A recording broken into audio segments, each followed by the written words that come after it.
Bismillah ar-Rahman ar-Rahim. Iyyaka na'budu wa iyyaka nasta'in. Mr. President, Honorable Secretary General, Excellencies, ladies and gentlemen, I feel honored today to represent my country at this forum of world leaders, where we have a chance to discuss problems that the world is facing. I want to talk about a lot of problems, but just four today. And I especially came to this forum despite a difficult time in my country, facing challenges. I would not have come, but because I feel that there are some very urgent problems which the world must address. So first of all, I start with climate change. So many leaders have talked about climate change. But Mr. President, I feel that there is a lack of seriousness. Perhaps world leaders do not, some of the leaders who can do a lot, do not realize the urgency of the situation. We have a lot of ideas, but as someone said, ideas without funding is mere hallucination.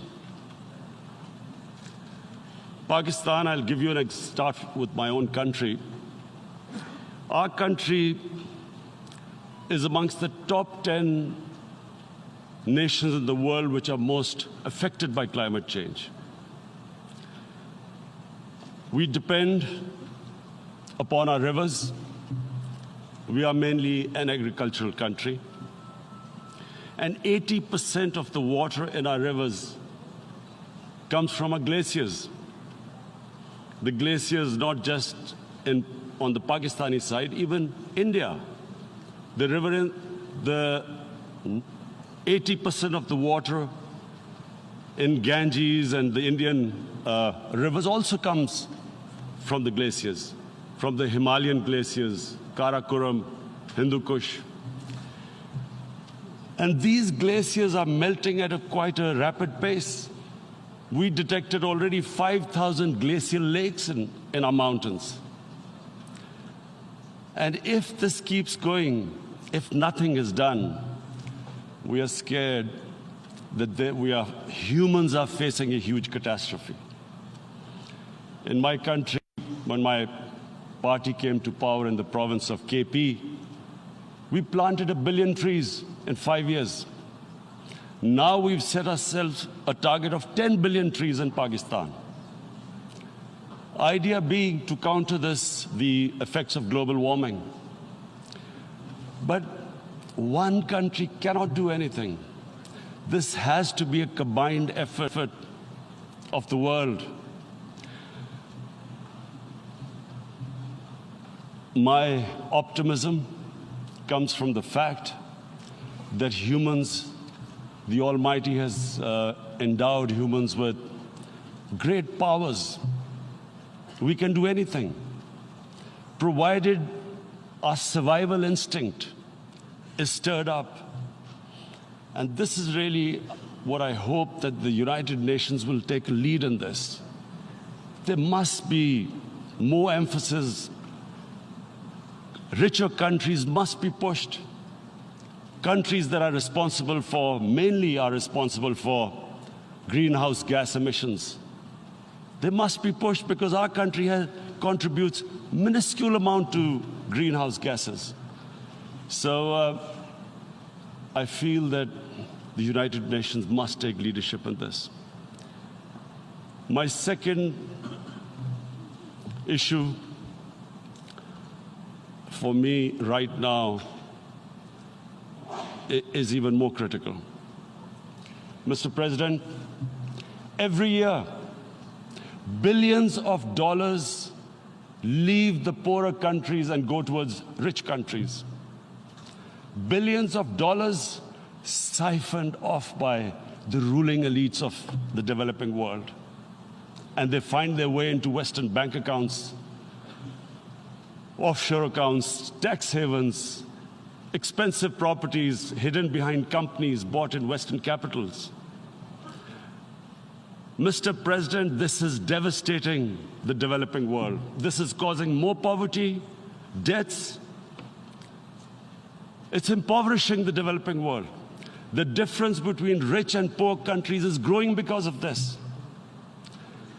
Money laundering, which happens because money leaves the poorer countries into rich countries, is not treated the same as, for instance, money from drugs or terror financing. The seriousness which terror financing and money from drugs, the way it is treated, it's not the same. The way the poor countries are being plundered by their elites. It's not happening. In my country, when I took charge of our government a year back, in the 10 years preceding that, our total debt went up 4 times. The debt we had accumulated in 60 years, just in 10 years, it went up 4 times. As a result, the total revenue we collected in 1 year, half of it went into debt servicing. How are we going to spend money on our human beings, 220 million people, when half the money is going into debt servicing? Because our country was plundered by the elites, the ruling elite. And easily they could get the money out. And when, Mr. President, we located properties in Western capitals bought by this money through corruption and money laundering, located the properties of these corrupt leaders, we find it so difficult to retrieve it. That money, if we retrieved that money, we could spend on our human beings. But they are such, it's so difficult. The laws protecting these criminals. We do not have the sort of money to have expensive lawyers and spend millions and millions of dollars. We need help from the rich countries. And Mr. President, it's critical. The rich countries must show political will. They cannot allow this to happen. How can the poor countries spend money on human development, which the United Nations asks, SDG? How are we going to do it when this money can easily leave our countries? So, unless the rich countries intend to build walls to stop economic refugees coming as we see right now, they must take action. They must take action now. It must be a deterrent. Corrupt ruling elites should not be able to take money out easily and park it into foreign bank accounts and into these properties abroad. And I never understand why. Why do we have these tax havens? Why is this allowed? Why shouldn't rich people pay taxes? Why is it legal to have these tax havens where you have these secret accounts? Because, the world is changing. The population of the world is growing. Sooner or later, you're going to have a crisis. If the poor get poorer and the rich get richer, there is going to be a crisis sooner or later. So this is my second point. I hope that the United Nations takes a lead in this. It involves the IMF, the World Bank, Asian Development Bank. They must find a way of stopping this plunder of the developing world. My third point is Islamophobia. There are 1.3 billion Muslims in this world. There are millions of Muslims living in other countries, European countries, in the US, as minorities. Islamophobia since 9/11 has grown at a pace where it is alarming. Human communities live together. There should be understanding amongst them. But Islamophobia is creating a division. Muslim women wearing hijab, it's become an issue. It's become an issue in some countries. Hijab is some sort of a weapon. A woman can take off her clothes in countries, but she can't put on more clothes. How is this happening? Because of Islamophobia. And how did this Islamophobia start? After 9/11. And why did it start? Because certain Western leaders equated terrorism with Islam. Islamic terrorism. Radical Islam. What is radical Islam? There is only one Islam, and that is the Islam we follow of Prophet Muhammad sallallahu alaihi wasallam. There is no other Islam. Radical Islam, Islamic terrorism, what message did they send to people in the West? And why is there Islamophobia? How is a person in New York, in the Midwest, in the US, in European capital, how is he going to distinguish between who is a moderate Muslim and who's a radical Muslim? Because terrorism has nothing to do with any religion. This Islamic terrorism, Islamic radicalism, and sadly used by leaders, this has been the main reason for this Islamophobia. And it has caused pain amongst Muslims. We in Muslim countries watch this Islamophobia traveling abroad, and it's getting worse. And may I just say, Mr. President, that in European countries, it is marginalizing Muslim communities. And we all know that marginalization leads to radicalization. Some of the people who ended up as militants in Syria and other places were from marginalized Muslim communities.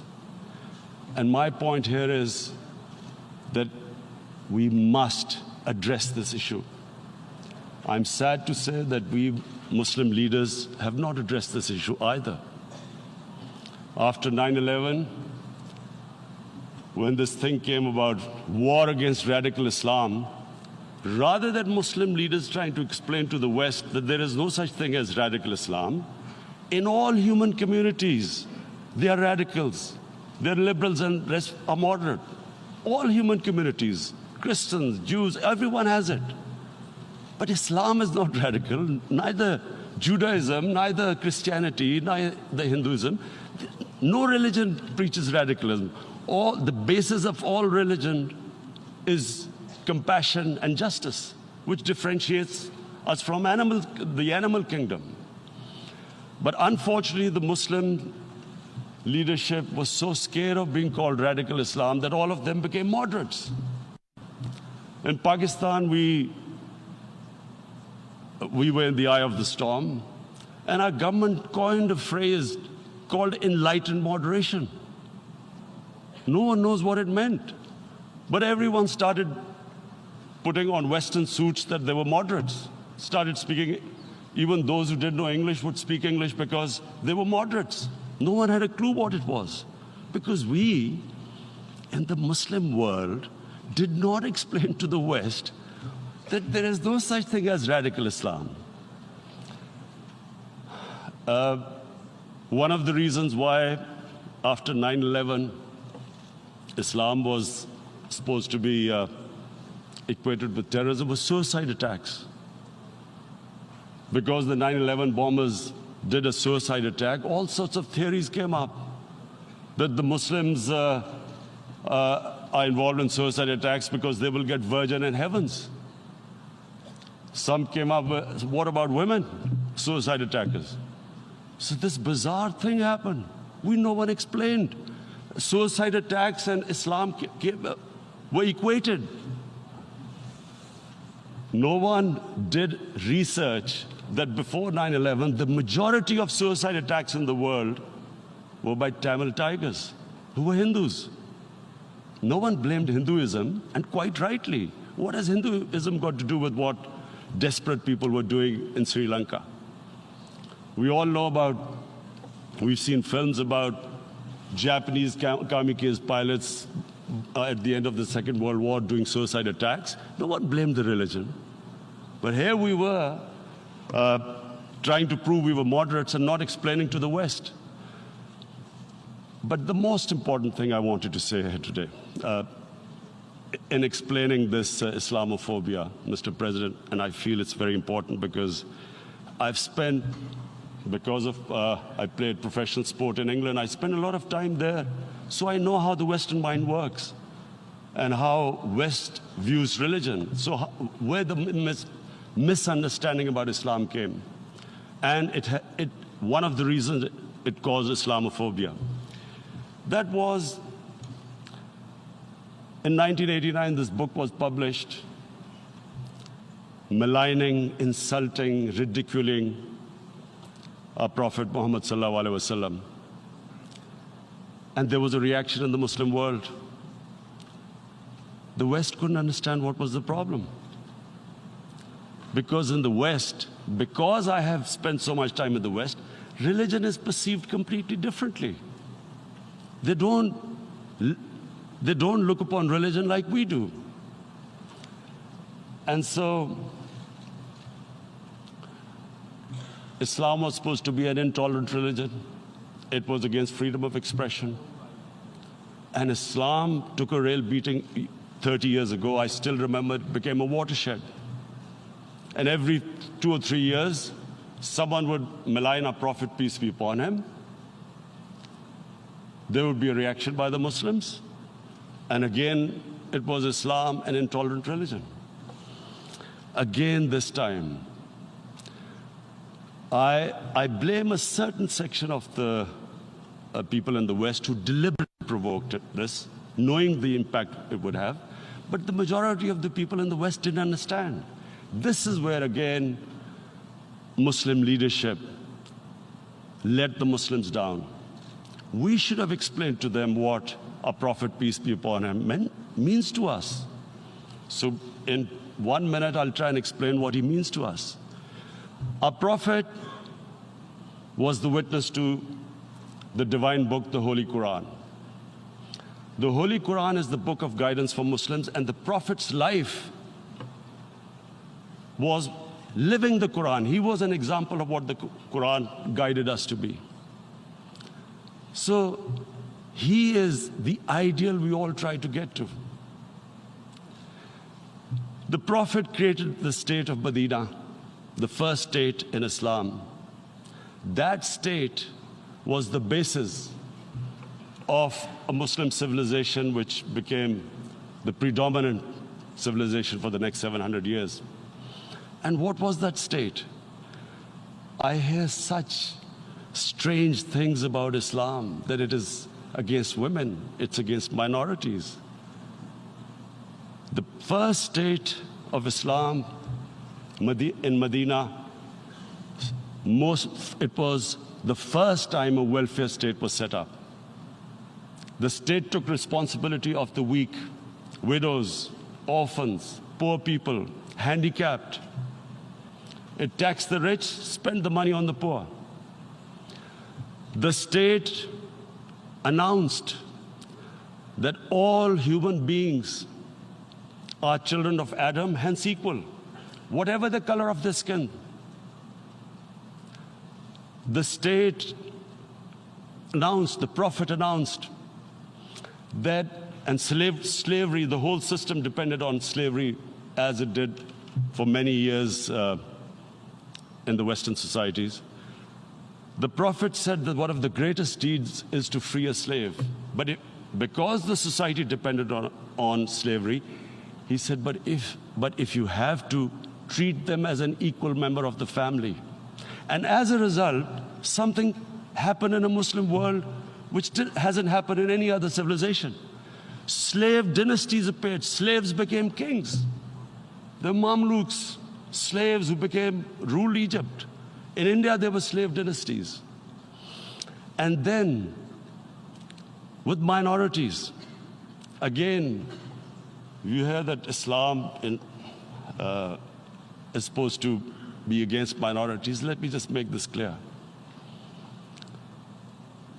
In Islam, the Prophet announced that everyone was free to practice his religion. It was a sacred duty to protect the places of worship of all religions. He announced that every person is equal in front of law, whatever his religion or his color. And this incredible case, and I always quote this, that the fourth Khalifa, the head of state of Medina, he lost a court case against a Jewish citizen. So, number one, it showed there was a rule of law, no one was above law. And number two, that a Jewish citizen was an equal citizen. So, Mr. President, when a Muslim society is unjust to its minorities, it is going against the religion of Islam and our Prophet, peace be upon him. So, it is important to understand this. The Prophet lives in our hearts. When he's ridiculed, when he's insulted, it hurts. As we human beings understand one thing: the pain of the heart is far, far, far more hurtful than physical pain. And that's why the Muslims react. And I always thought that if I ever had the stage, I would try and explain this to the world community, especially to the Western community, because having lived in the Western community, people didn't understand this. When I first went as a teenager to England, there was a comedy film on Jesus Christ. It's unthinkable in Muslim societies. So we need to explain that, look, in a human community, we must be sensitive to what causes pain to other human beings. We have, in the Western society, and quite rightly, the Holocaust is treated with sensitivity because it gives the Jewish community pain. That's all we ask. That do not use freedom of speech to cause us pain by insulting our Holy Prophet. That's all we want. And now, the number fourth point, Mr. President, and this is the most critical point, is the reason why I especially came here. It is about what is happening in Kashmir. Before I go on this, I want to make one thing clear, that when we came to power, my first priority was that Pakistan would be a country which will try its best to bring peace. We had been through this war on terror. We joined the United States war on terror after 2001. And Pakistan went through one of its worst periods where 70,000 Pakistanis died and over 150 billion was lost to our economy. And Mr. President, I opposed the war because in the 80s, Pakistan had joined the Western countries in what was the freedom struggle then in Afghanistan against the Soviets. And it was funded by the Western countries.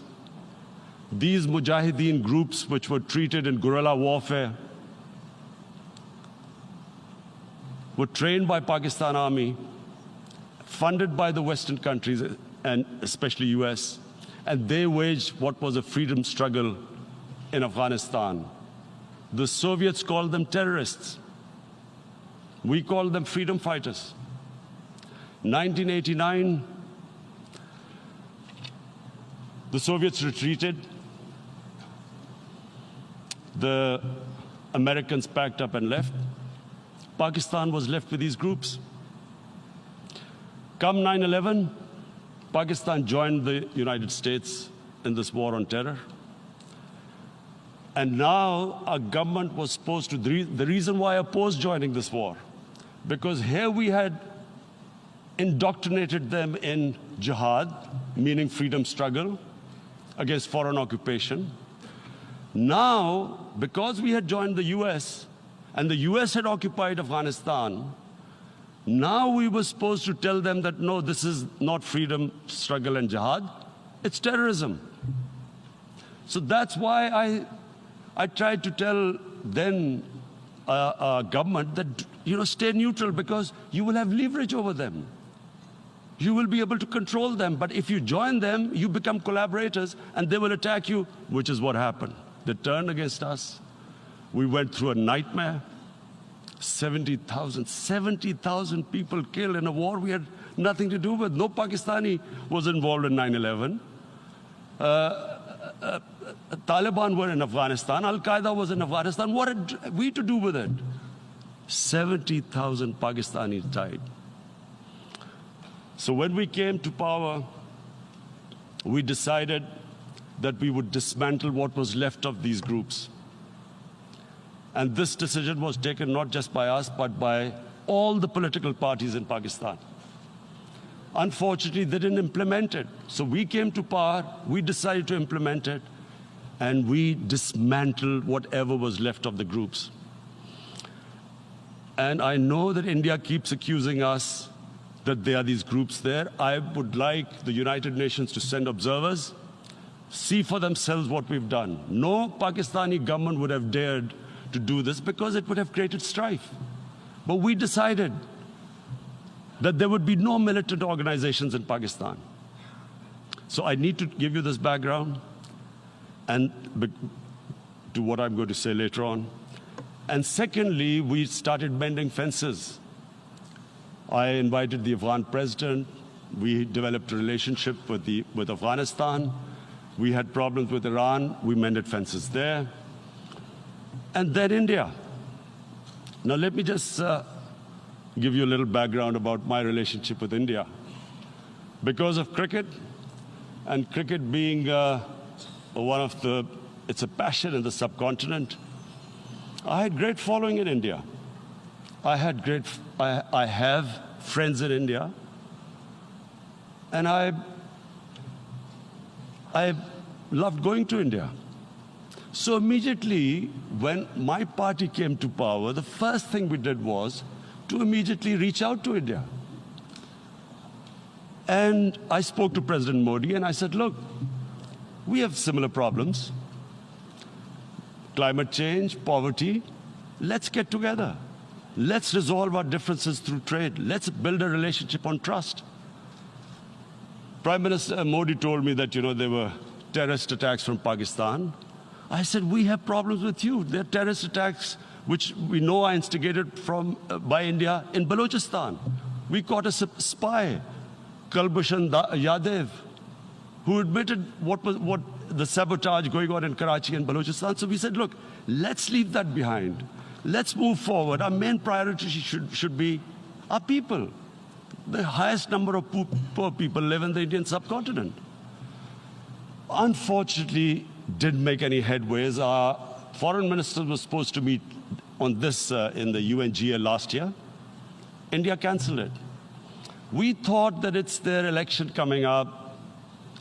It's a nationalist, ultra-nationalist party. It doesn't want to cozy up to Pakistan. So we thought, okay, we'll wait till the elections. Meanwhile, a 20-year-old Kashmiri boy, whose father said was radicalized by the security forces in Kashmir, blew himself up on an Indian convoy. Immediately, India blamed us. I spoke to the Indian public on television. I said, if you give us any iota of proof, we will immediately take action, because we've clamped down on these groups. Rather than sending us any proofs, they sent their jets in, they bombed us. We retaliated. A jet, 2 of their planes were shot down, 1 pilot bailed out in Pakistan. We immediately returned the pilot, saying that, look, we do not want any escalation. Rather than taking that as a peace gesture, the entire campaign, almost the entire campaign of Mr. Modi in the election was how he had taught Pakistan a lesson that jets had killed 350 terrorists. Complete lie. They had just killed about 10 trees of ours, which was quite painful given that, we are growing all these trees. He then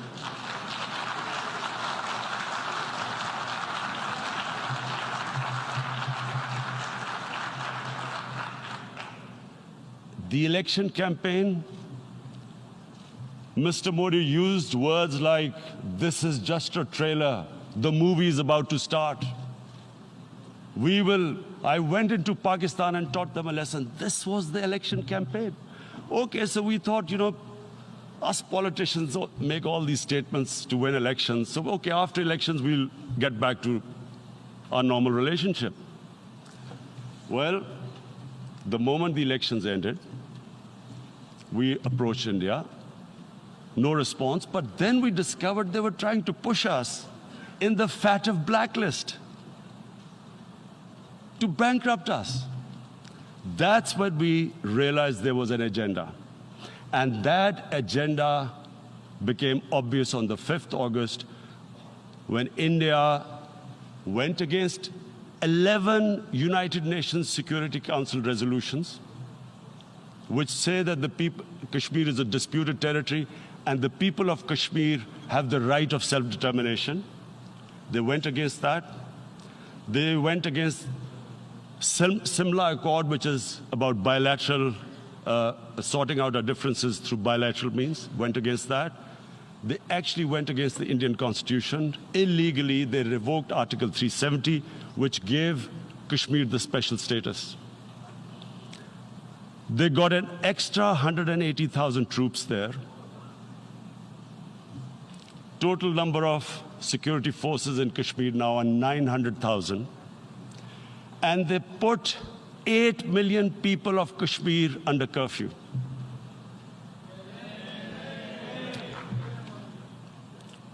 Mr. President, now I just briefly want to make the people understand, how can anyone do something like this? And for that, I have to explain to you what is RSS. RSS, Mr. Narendra Modi is a life member of RSS. RSS was an organization that was inspired by Adolf Hitler and Mussolini, came about in 1925. They believed in racial purity, racial superiority. They also believed they were an Aryan race like the Nazi believed they were an Aryan race. All that I'm saying can be verified. This is the time of information revolution. You can Google all this, what I'm saying. But it is very important for me to explain this to you so you know what is happening in India. This RSS believed in the ethnic cleansing of Muslims from India. At one point, there was racial superiority of the Hindu race. Secondly, it was hatred for the Muslims and for the Christians, because they believed that this golden age of Hindu civilization was stopped because of Muslim rule centuries back and then the British rule of India. So it was racial superiority and hatred for Muslims and Christians. This is openly stated. You look at the founding fathers of RSS, Golwalkar and Savarkar. Just Google them and you'll find out. And this ideology of hate is what murdered the great Mahatma Gandhi in 1948. It was this ideology of hate that made Narendra Modi in 2002 do a pogrom against Muslims in Gujarat when he was the chief minister. He allowed 3 days for these RSS goons who were inspired by the Hitler brown shirts. They actually wear brown shirts.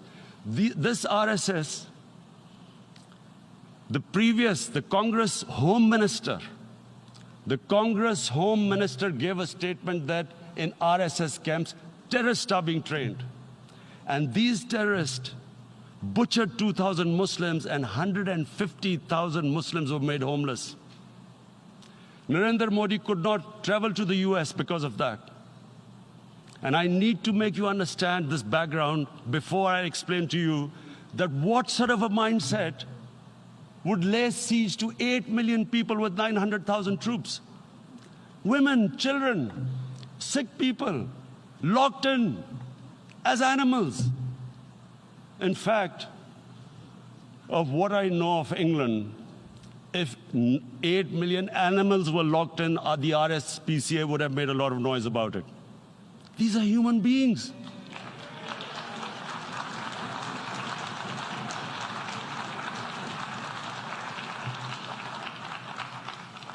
And Mr. President, what comes with racial superiority, these illusions of Aryan superior race, is arrogance. The two go together. And it's arrogance that makes people make mistakes and do stupid things, cruel things like what Narendra Modi has done. It's sheer arrogance.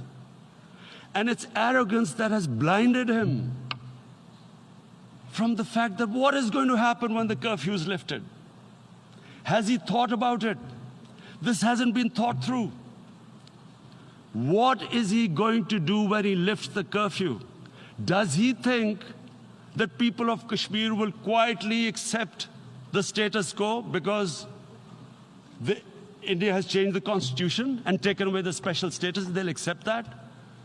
Mr. President, 100,000 Kashmiris have died in the past 30 years because they were denied the right given by the United Nations, the right for self-determination. 100,000 have died and 11,000 women have been raped. There are two United Nations human rights reports on this. The world hasn't done anything because India is a huge market, 1.2 billion people. Sadly, the material prevails over the human. But this has serious consequences. Again, I repeat, that's why I'm here. Look, what is going to happen when the curfew is lifted will be a bloodbath. The people will come out. There are 900,000 troops there. They haven't come to, as Narendra Modi says, he's done this for prosperity of Kashmir. This is supposed to be for the development. These 900,000 troops, what are they going to do when they come out? There'll be a bloodbath. Has he thought it through what happens then? Mr. President, has anyone thought that what happens when there is a bloodbath? What do you think the impact will have on people of Kashmir? What do you think they will think? The way they have been boxed in their houses, treated like worse than animals, no rights. Thousands of all the political leadership has been arrested, taken out of Kashmir. Even those Kashmiri leaders who were pro-India have been taken out. 13,000 boys have been picked up and taken to God knows which destinations. So what do they think?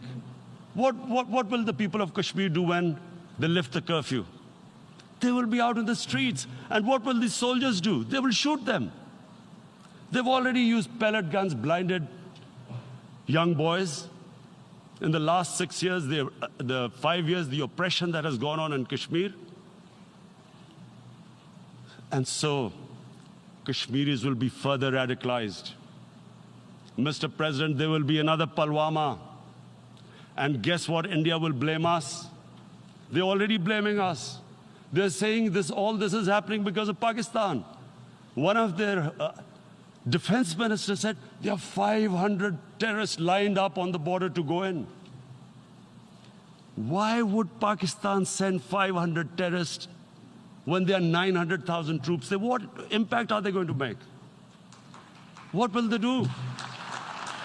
And don't we know that the moment there is some terrorist attack, all that will happen is there'll be further cruelty and oppression of the people of Kashmir. We will just give the 900,000 troops to further crush the people of Kashmir. And then we'll give the Indian government an excuse that, look, Pakistan is a terrorist state, and this mantra that has gone on, Islamic terrorism. The moment you use this catchword, Islamic terrorism, the whole world turns away. No one talks about human rights. You can do whatever you want, which is what has happened in Kashmir, because they keep using this word, Islamic terrorism. And this is what they're doing right now. What do we benefit from further increasing the cruelty on the people of Kashmir? And why would we want this? But there is no other narrative left for India. As when they lift the curfew, whatever happens, Pakistan will be blamed, and there is always a danger of another Pulwama. They might come and bomb us again, and then another cycle might start. And what does Narendra Modi think that 180 million Muslims of India are thinking right now? Aren't they watching these Kashmiris stuck inside for 55 days they've been stuck in? Aren't they watching? What do you think? Don't you think that the Muslims will be radicalized in India? And I'm talking about 180 million people. And when they get radicalized, there will be some incident in India somewhere down the line. Again, we will be blamed. And I'm warning you right now, again, we will be blamed. And Mr. President, what about 1.3 billion Muslims who are watching this? And they know that it is only happening in Kashmir because they're Kashmiri Muslims. This is not happening to Kashmiri Hindus. They know that this is happening because of their religion. So what do you think they will be thinking? What do you think the Jewish community would think if they were, forget 8,000 Jews stuck like this? What do you think Europeans would think? What do we think? I mean, any human community, if their members are stuck like that, what do you think they will think? Are we a children of a lesser God? Is it not going to cause us pain? And then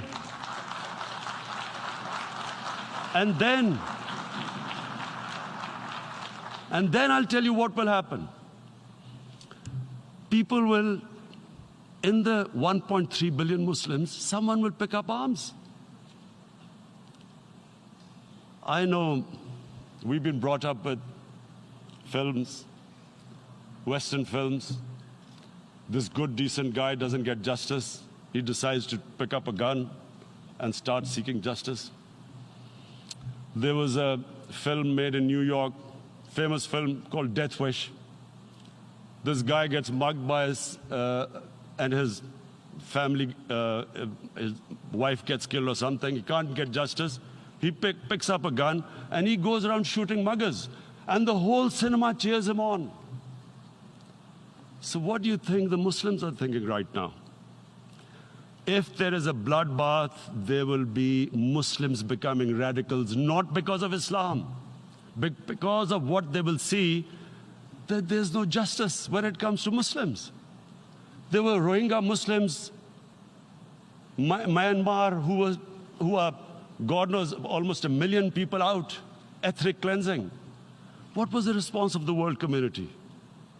So what do you think will be the response of 1.3 billion Muslims? I picture myself. I'm in Kashmir. I've been locked up for 55 days. I have heard about, and there are rapes, Indian Army going into homes, soldiers. Would I want to live this humiliation? Would I want to live like that? I would pick up a gun. You're forcing people.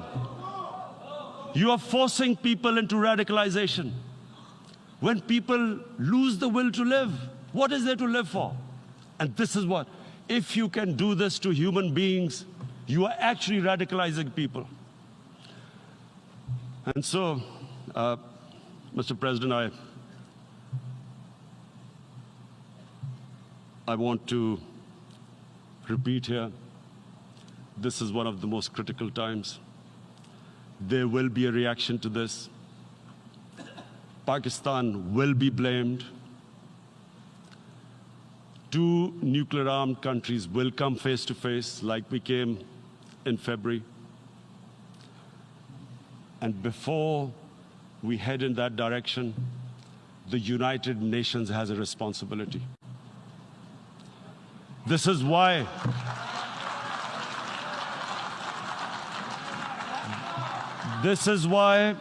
the United Nations came into being in 1945. You were supposed to stop this happening. I feel we are back to 1939, Munich. Czechoslovakia has been taken, annexed. What is the world community going to do?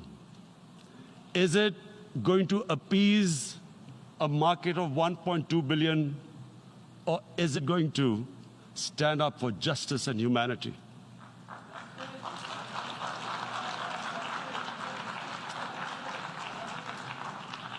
If this goes wrong, you hope for the best, but be prepared for the worst. If a conventional war starts between the 2 countries, Mr. President, if a conventional war starts, and anything could happen, but supposing a country 7 times smaller than its neighbor is faced with the choice, either you surrender or you fight for your freedom till death, what will we do? I ask myself this question. And my belief is, La ilaha illallah, there is no God but one. And we will fight. And when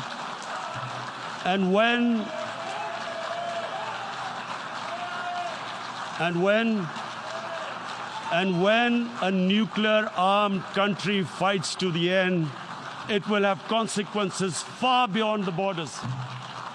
It will have consequences for the world, which is why I repeat I'm here. Because I'm warning you, it's not a threat. It's a fair worry that where are we headed? And I've come here to tell the UN, you've got to, this is a test for the United Nations. You are the one who guaranteed the people of Kashmir the right of self-determination. They are suffering because of that. And this is the time. This is the time not to appease like in 1939 appeasement took place. This is the time to take action. And number 1 action must be that India must lift this inhuman curfew, which has lasted for 55 days. It must free all political prisoners, and especially those 13,000 boys that have been picked up. Parents don't know where they've disappeared. And then the world community must give the people of Kashmir the right of self-determination. Thank you.